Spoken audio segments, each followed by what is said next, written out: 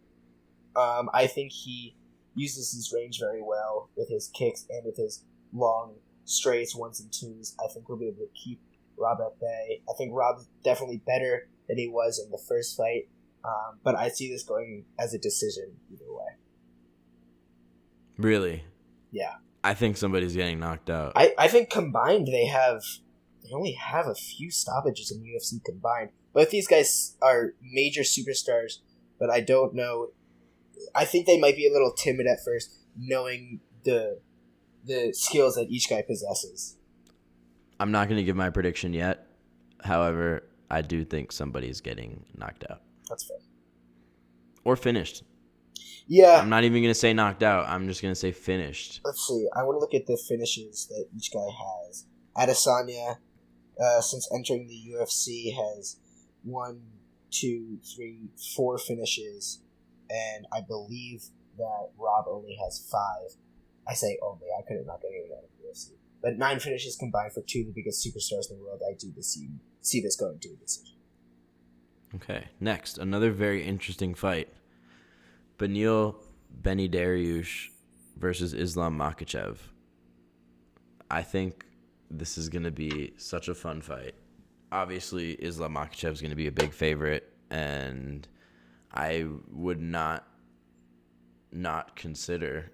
You see what I did there? Yeah. I would not consider. So I would consider maybe taking a dog shot on Beneil Dariush. What do you think about that? I like it. Dariush is one of those guys that even myself I discounted, and then I looked at his resume and I realized that no, this guy is not to be messed with, and he's a very good fighter. I said this last podcast, and I'll say it again. I don't think that Islam has seen the talent that he needs to see to be able to be in the title shot, in the title picture, and that's why he didn't get the shot. But I feel like if he gets this win, he'll be in the picture. But I think it's too close, and I don't know enough about this fight yet to give a prediction for it, unfortunately. Fair. Yep, I just think Beneil Dariush, super well-rounded. It's going to be a very fun fight. And he's been in the UFC forever, since 2014. Yeah. Okay, next fight. These next 2 fights are fights that just recently got announced with 2 fighters that I like a lot, so I just wanted to bring them up briefly.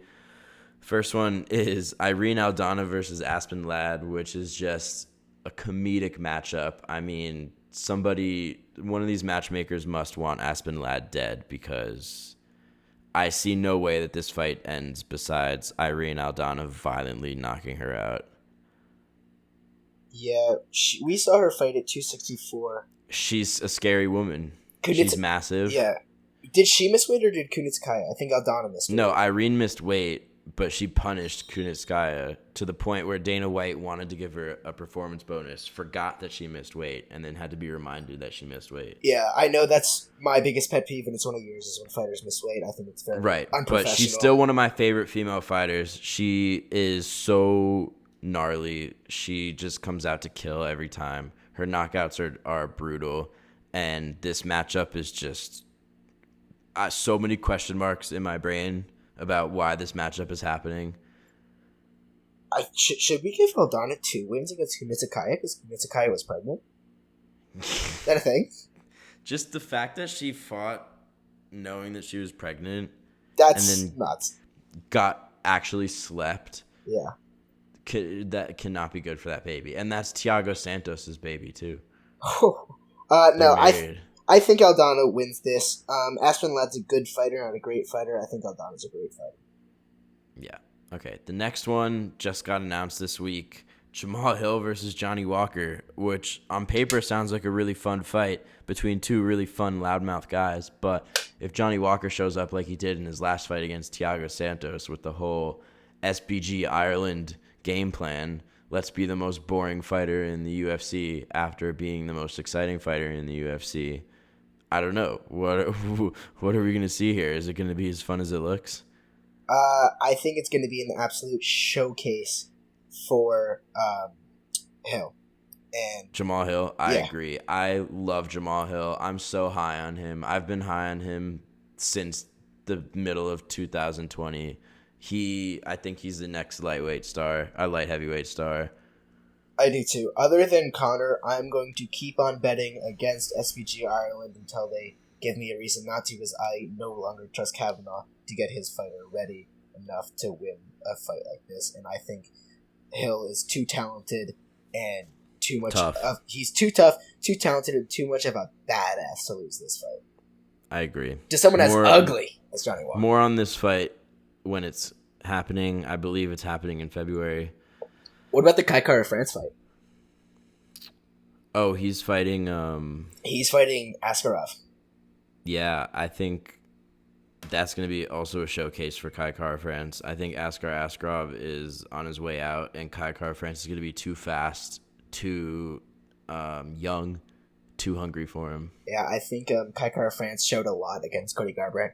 Cody Garbrandt's not what he used to be, obviously, but he's still a decent fighter, and Kattar France showed a lot of patience, a lot of fight IQ in that fight. Mm-hmm. He waited to finish Cody until the time was right. He defended a takedown, got up to his feet instead of panicking, got his space.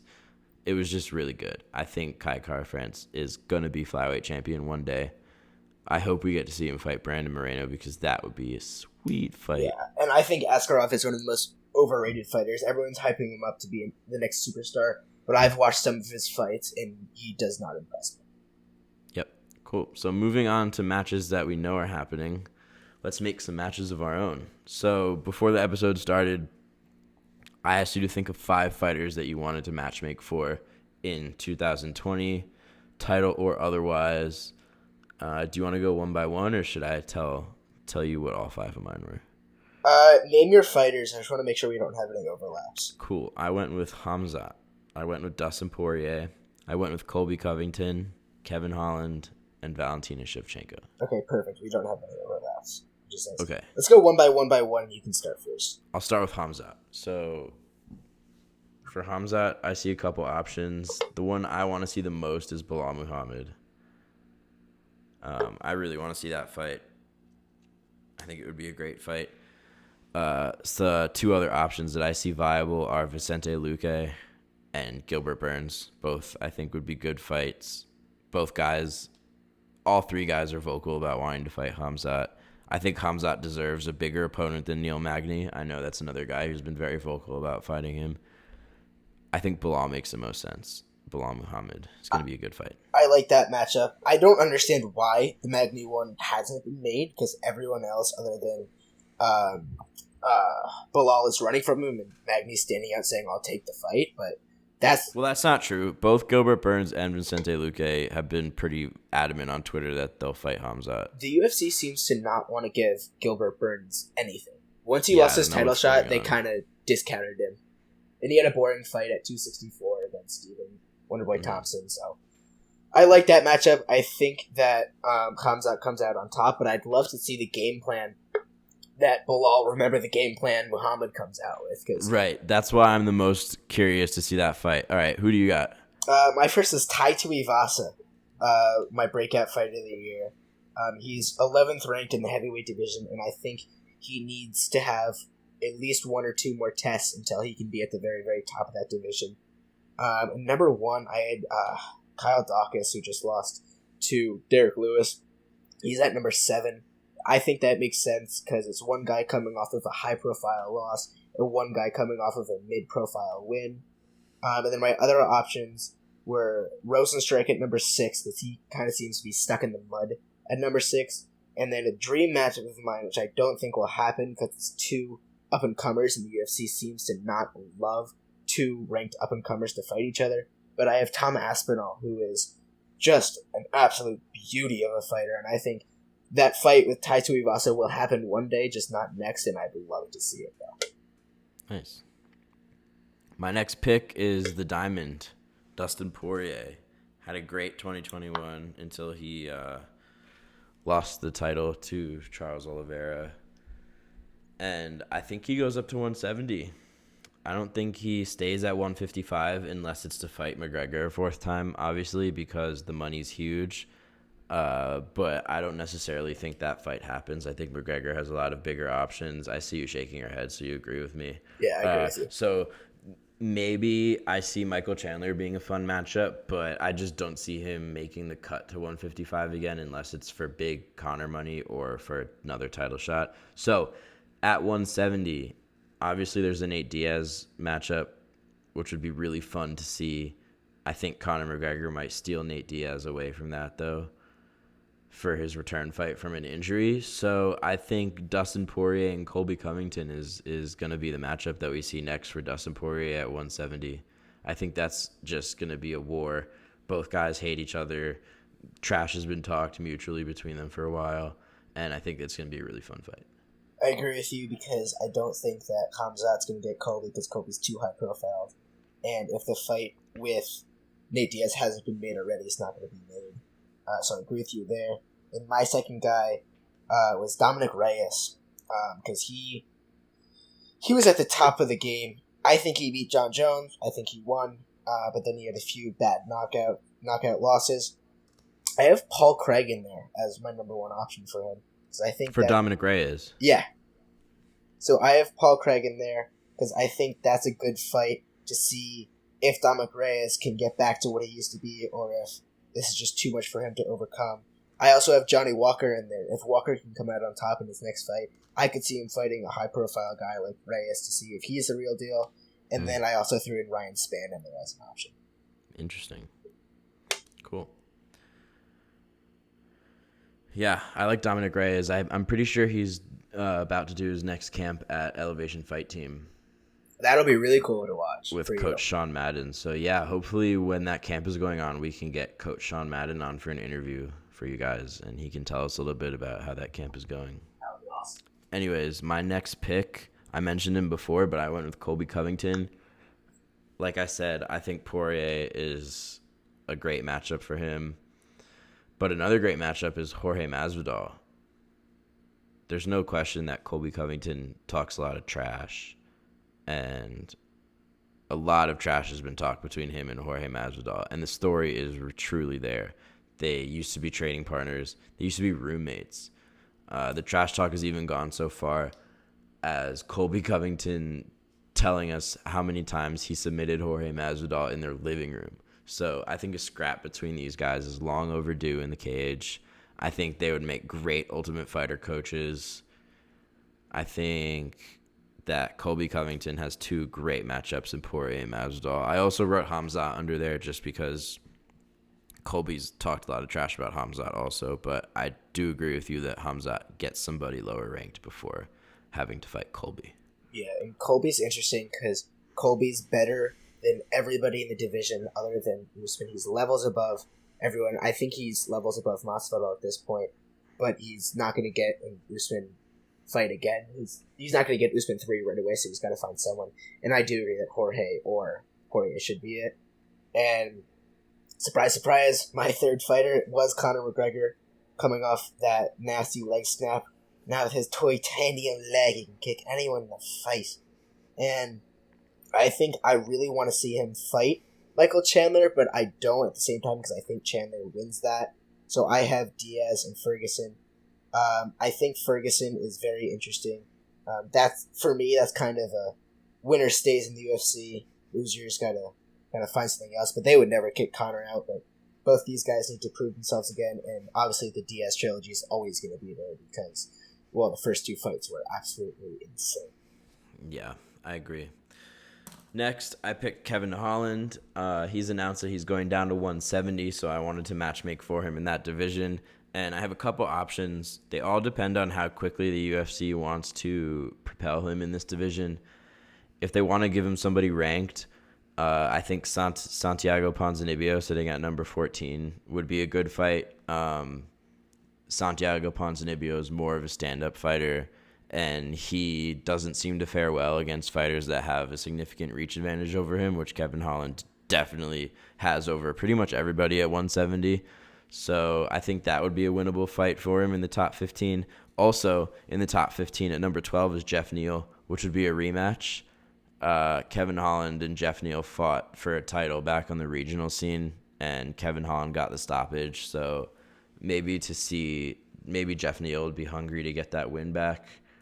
And I think it's a fight that Kevin Holland could win, again, because of his reach advantage and because of the fact that Jeff Neal is mostly an outside boxer who relies on his ability to keep range and box people out, which he definitely will not be able to do to Kevin Holland. Third option, which would be another great fight just outside of the rankings, is Daniel Rodriguez, D-Rod. I think that's just a fight between two loudmouth gangsters that are going to put on a good show in the cage. Really quickly, my last pick is Valentina Shevchenko. I guess it's the Chukagian-Maia winner. Who else is going to get that title shot? And just keep an eye on Taila Santos, sitting at number 5, I believe. I think she's one win away from the title picture, and she is a tough girl. So I think she might be Valentina's next biggest challenge.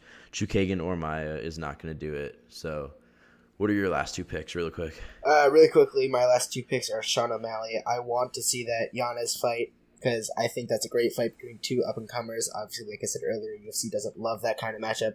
But I think it's really interesting because of the talk that's already been made, and I think O'Malley can outfight Yanez. I have Pedro Munoz as well, and then Cody Garbrandt at the end of my list. And then my last fighter is going to be Joanna Jędrzejczyk, because I think she's going to make her comeback in 2022. And it's really an interesting spot because I don't think she gets that Weili rematch right away. Really? I don't, because I think the UFC knows that Weili might win that, and they want to keep all 3 of them, that being Rose as the third high profile. So I want Joanna to get a win first, and I have Tisha Torres as a big option for her in her comeback fight. Or Mackenzie Dern, as Dern showed that she's not great against strikers of Joanna's class. Cool. All right. Our last topic of the day. I asked Matthew to come up with a dream matchup for each weight class. I came up with one as well. We're just going to go through these quickly, maybe give 1 or 2 reasons behind why we picked this matchup.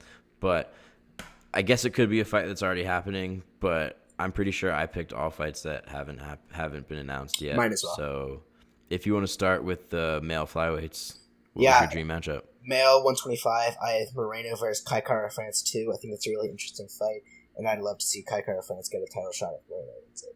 Cool. Mine also involves Moreno, but it's Moreno and Pantoja 3. They fought for the first time on The Ultimate Fighter. Pantoja won, and then Pantoja beat him again in the UFC. I think Brandon Moreno deserves a shot to get that back, which I think he does. And it's also going to be a great flyweight fight. What an exciting division. Anyways, bantamweight. I got Cody Garbrandt versus Sean O'Malley. That's my dream fight at bantamweight. I just really, really want to see Sean O'Malley knock out Cody Garbrandt. And the fact that Cody Garbrandt wants that fight just blows my mind because he knows that he's going to get chin-checked hard. Yeah, 135 for me. I have Aldo versus Dillashaw. I don't like TJ Dillashaw, and I'd love to see Aldo get a title shot, and I feel like beating TJ Dillashaw would 100% get him that shot. And I think that would be an amazing fight, especially since Aldo, who doesn't really call out people, he called out Dillashaw, and that was quite interesting for me. Nice. Okay, 145. This might surprise a lot of people, but I went with Billy Quarantillo versus Bryce Mitchell. I think this will be a really fun fight because they're both Ultimate Fighter alums. They've both been in the UFC for a while. They both have pretty big names, recognizable to more than the average fan, I think. So I think that would just be a really fun fight. Yeah. High-paced guys, both grapplers who kind of picked up their striking later in their careers. What do you got for 145? 145, I have a really interesting matchup that I haven't seen anyone talk about, and it's Yair Rodriguez versus Brian Ortega. I feel like that could be an absolute dog fight if Ortega can get it to the ground, or if Yair can keep it standing, and I feel like that would be a fight of the year candidate right away. Cool, yeah. Lightweight, what do you got, 155? I have something that people kind of forgot about, and it's McGregor versus Dos Anjos. They had that old rivalry, how McGregor was supposed to fight him for the belt, and then Dos Anjos pulled out. And I think if the Ferguson fight or the trilogy against Diaz doesn't happen, I think Dos Anjos is the next option. I'd love to see it. Nice. Okay, at lightweight, I have Brad Riddell versus Gregor Gillespie. I think this would be a sick fight between two bangers, two high-energy guys that are fun to watch, and they're both ranked pretty close to each other. So, yeah, moving on to 170, I have Sean Brady versus Gilbert Burns. I think this would be a sick fight. Sean Brady is strong. He's young. For those of you who don't know, Sean Brady just beat Craig Jones, who is regarded as the second best jiu-jitsu practitioner. No, he beat Chiesa. No, he... Did he not? Sean Brady just beat Craig Jones in a grappling match. Oh, my apologies. I thought you meant him. On December 30th. And Craig Jones behind Gordon Ryan is like regarded as the second best jiu-jitsu competitor right now, like of our time. So the fact that Sean Brady beat him in a decision in a grappling match is just awesome. And like Matthew said, Sean Brady just beat Michael Chiesa in the UFC. Michael Chiesa, a guy who's known for bullying people on the ground, got bullied on the ground by Sean Brady. So I think Sean Brady, if he gets matched up with Gilbert Burns, would have a showcase. He'd move up into title contention. Young, undefeated guy, just like Ciryl Gane. Sean Brady's 9-0, I think. Yep. Was Ciryl Gane 10-0, getting his title shot? The UFC likes these young, undefeated guys. Yeah, I think that's a great matchup. Yeah, for 170. I'm not even going to lie to you. I wrote that one down, and then I checked to make sure we didn't have any in the same fight, and that was the one you chose. So I moved. Really? Yeah, because I think that's such a good fight, and I think that's going to be Gilbert Burns' do-or-die fight. But I ended up going with Luque versus Edwards, because I feel like Dana seems to not be wanting to give either of them the title shots. I feel like So who gets the next title shot? See, I don't know, because I think it should be Luque or Edwards. I think both of them deserve it, because Edwards has just gone through so much and everyone keeps pulling out. But I think I would love to see that banger, because they would know what's on the line for it, and the winner would get the title shot, which would be very fun to watch. Cool. What do you got for 185? 185, I want to see Darren Till fight again, and I have him versus Uriah Hall, because I feel like that would be a very interesting standing bang matchup that I'd love to see. I'm pretty sure that matchup is happening. That is? Oh, I'm phenomenal. UFC signed me. I think that matchup is officially announced. Fun. My pick for 185 is Sean Strickland versus Kevin Holland. I know Kevin Holland is moving to 170, but I just think it would be so fun to watch these two fight. They'd both be probably talking more than they'd be throwing punches, and I just can't even imagine what the two of them would be talking about. Anyways, 205, I think, is just a very boring division. I was looking at the rankings on Tapology, struggling with this pick, and I ended up picking Anthony Smith versus Dominic Reyes. I think it would be a cool opportunity for Anthony Smith to either prove that he's a contender for the title once and for all. Like, we already kind of think he is, but I think he could use one more fight to really prove that. And it's also an opportunity for Dominic Reyes to prove that he can still hang with the big dogs. Because if he loses this fight to Anthony Smith, I think it would be pretty clear that he's no longer a top 5 or top 7 talent in the light heavyweight division. And now that Dominic Reyes is doing his camp out at Elevation, it would be a cool little Colorado versus Colorado matchup. Battle of the Colorado cardios. That would be cool. I agree that 205 is kind of a limp division right now, and that's why I went with Adesanya getting another double champ shot, and I hope it's against Yuri Prochazka, because I feel like Izzy versus Yuri would be absolutely nasty, but obviously they both have to win their title fights, and I think we can assume Yuri gets the next title fight. And I think Heavyweight, I have Jairzinho Rosenstrike versus Tai Tuivasa. You mentioned this before. Yeah. So, what's your heavyweight pick? I have Jon Jones coming back against Francis Ngannou, because I feel like that would be a massive fight with a crazy finish either way. That's a cool fantasy matchup. I didn't even pick Jon Jones. Because if Jon Jones gets knocked out, that might be one of the biggest stories in MMA history. Yeah. All right, moving on to the females. At 115, I have Tisha Torres versus Nina Nunes. I really like Tisha Torres. I think Nina Nunes is overrated, just like her wife. I think Tisha Torres will just leapfrog her in the rankings and further prove that Nina Nunes is fraudulent. Who do you got? I think this fight happens later in the year. I mentioned that it won't happen right away, in my opinion, but it's Weili versus Ioana too. I feel like that will be a crazy fight. Right. I mean, who's not dreaming to see that rematch? Right. At 125, I have two young up-and-comers, Casey O'Neill versus Macy Barber. I love Casey O'Neill. I think she's a straight killer. I don't think the same is true about Macy Barber. I think she's talented. I just don't think she's a killer. So I think these two need to be put against each other to prove who is the real up-and-coming flyweight queen. And I think Casey O'Neill gets it done. I almost wrote that down. And while I was going to write it down, I peeked over at the rankings one more time and noticed something that I missed at first, and I think you might have missed as well, is Casey O'Neill versus Alexa Grasso. Because I think Alexa Grasso's boxing is absolutely phenomenal. No, I didn't miss that. I just want to see Casey O'Neill choke out Macy Barber. You just want to see Macy Barber lose, don't you? Yeah. So is that your matchup? It is Grasso versus O'Neill. Cool. Yeah. Casey O'Neill's awesome. I absolutely love her. She's, I think, going to be champion one day. Anyways, moving on to 135. I have Holly Holm versus Raquel Pennington. I think that would be a fun fight stylistically. And Holly Holm has been dropping out of a lot of fights recently, so I think she should be punished by getting a relatively lower-ranked girl. But Raquel Pennington could come with the upset. Rocky, she trains the Elevation Fight Team. I like her. I like this opportunity for her, and that's my pick for 135. Yeah, how good is that Ultimate Fighter season? A lot of those girls have gone on to do great things. My pick for this division was a Shevchenko versus Champ to try to get that second bout. And I think it's going to be Pena, which I think I would love to see that fight because I think Shevchenko wins that, and I think she finally gets her double champ status that she deserves. Cool. What do you have for 145? I think we both have the same fight here. It's Amanda Nunes versus Kayla Harrison. Yeah, that's really the only fight to be made because who else is in the division at this point? Absolutely nobody. Cool. I think that just about wraps up our episode. Thank you guys for joining us today for episode 2 of the Family Fights podcast. I'm Kyle. And I'm Matt. And have a great day, guys.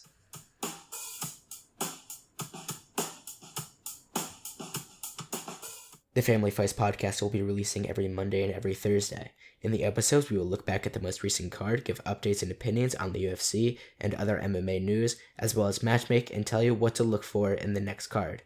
Our Instagram and Twitter are the Family Fights Pod, and you can reach us via familyfightspodcast@gmail.com. Have a good day, everyone. Family fights. Let's do it.